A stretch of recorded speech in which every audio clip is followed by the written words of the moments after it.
जब दुर्योधन ने भरी सभा में द्रौपदी को बुला लाने का आदेश दिया तो दरबारी नौकर के बुलाने पर वो तो नहीं आई, क्योंकि एक तो वो अपने मेंस्ट्रुअल पीरियड्स में थी और दूसरा उसे अपने पद का अभिमान था कि मैं इंद्रप्रस्थ की रानी हूं, मैं ना बोल सकती हूं।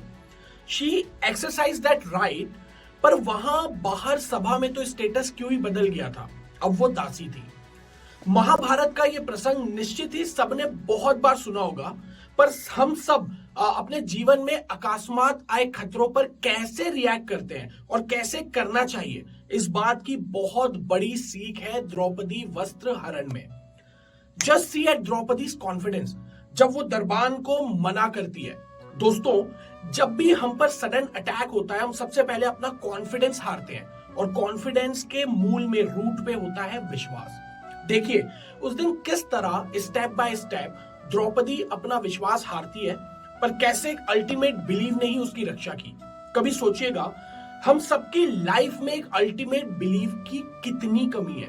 हम सारा लोड अपनी बुद्धि, अपने बल, अपने पैसे, अपने रिसोर्स पर ही दिए हुए हैं, जो कब धोखा दे दे पता नहीं। जैसे उस सबने द्रौपदी को धोखा दिया, किसी ने सहायता नहीं की। द्रौपदी को जब दुशासन सभा में खींचता हुआ लाता है, वो उम्मीद से महाबली भीम की ओर देखती है कि अब भीम इसके हाथ तोड़ेगा, पर भीम तो नजरें झुकाए बैठा है। वो गांडीवधारी अर्जुन को देखती है कि वो निशाना लगाएगा, पर वो भी अपने निशान ढूंढ रहा था। वो धर्मराज की ओर देखती है, जो पहले ही सब हार चुके हैं, खुद दास हो गए हैं और उनका धर्म अब बदल गया है।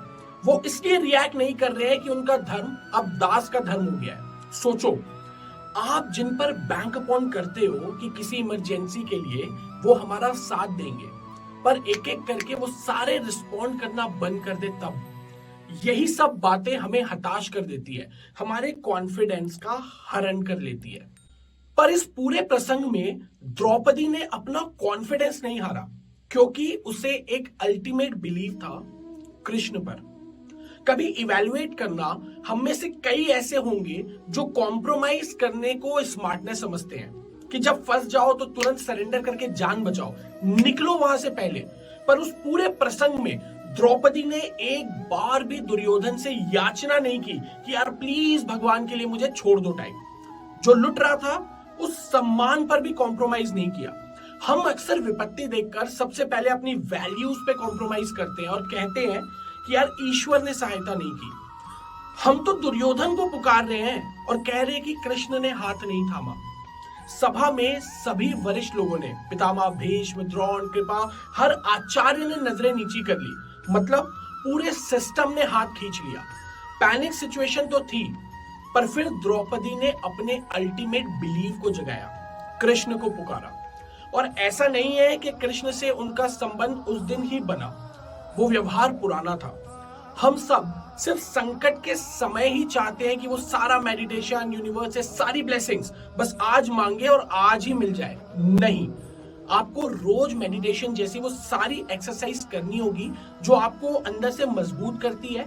और फिर किसी संकट में जब कोई दुशासन आपके कॉन्फिडेंस का हरण कर रहा होगा, तो आपके अंदर का कृष्ण चीर बढ़ा रहा होगा, कॉन्फिडेंस की साड़ी की अनलिमिटेड सप्लाई कर रहा होगा। But you need to believe your belief. So this is Darshan signing off with his Darshan of life. अब तक नहीं जाना था ये तो कोई बात नहीं, आज से करो ये follow to make rest of your life best of your life.